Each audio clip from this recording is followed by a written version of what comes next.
Bonjour à tous et bienvenue pour notre nouvelle séance autour de la description d'un emploi du temps.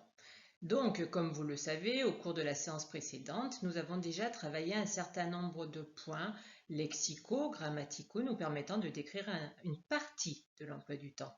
Nous allons aujourd'hui nous concentrer sur le corps même de l'emploi du temps, donc les matières enseignées et quel jour.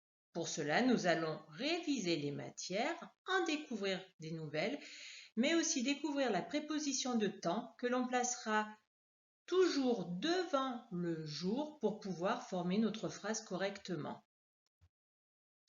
Revenons dans un premier temps à ce qui a été fait au cours de la séance précédente. Je vous laisse regarder les mots que donc j'ai entourés, assembly et registration, que vous allez à nouveau répéter. Assembly, registration. L'assemblée, comme l'appel, ont lieu donc tous les jours de 8h30 à 8h45. Et pour pouvoir décrire ce temps de l'emploi du temps, nous avons formé et énoncé ensemble la phrase qui apparaît au sommet de cette diapositive. Je la lis une première fois. The pupils have got assembly or registration from 8:30 to 8:45. Je vais la répéter morceau après morceau et vous allez la répéter derrière moi. The pupils have got assembly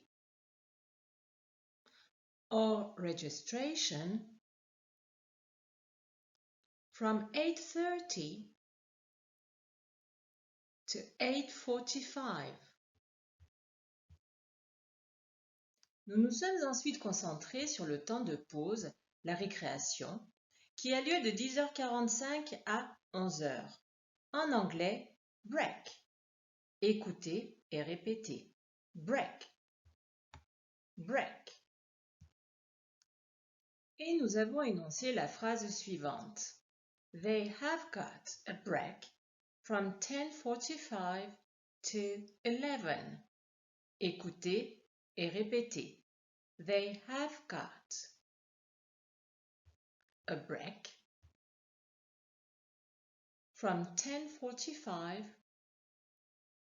to 11. Vient ensuite la pause méridienne, l'heure du repas. Lunch time. Écoutez, répétez. Lunch time. Lunch time. De midi à 1h30. Et voici la phrase énoncée à cet effet. They have got lunch time from 12 to 1:30. Écoutez et répétez. They have got lunch time from 12 to 1:30. Nous nous sommes ensuite concentrés sur les heures et avons pu constater que les élèves dans cette école commençaient à 8h30.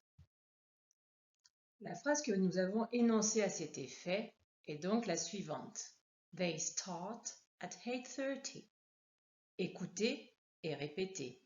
They start at 8:30. Nous avons pu constater que les élèves dans cette école terminent à 15h30. Et avons donc énoncé à cet effet la phrase suivante. They finish at 3:30. Écoutez et répétez. They finish at 3:30.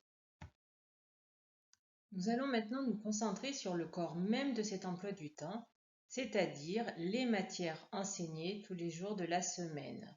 Nous les avons déjà apprises au cours de séances précédentes, mais vous pourrez constater que 3 nouvelles apparaissent, matières sur lesquelles nous travaillerons juste après avoir répété celles que nous avons déjà apprises. Listen and repeat.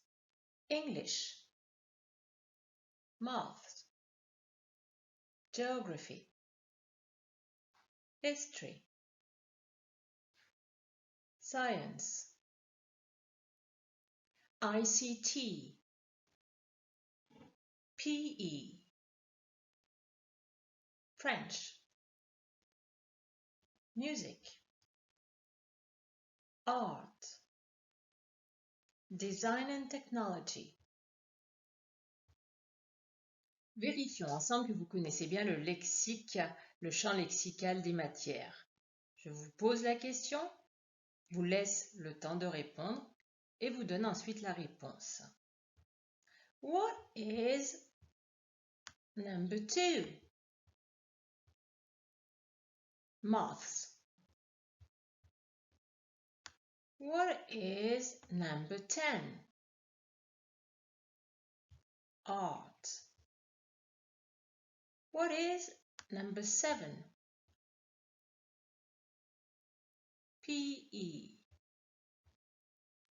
What is number 4? History. What is number 9? Music. What is number 1? English. What is number 8? French. And finally, what is number 11? Design and technology.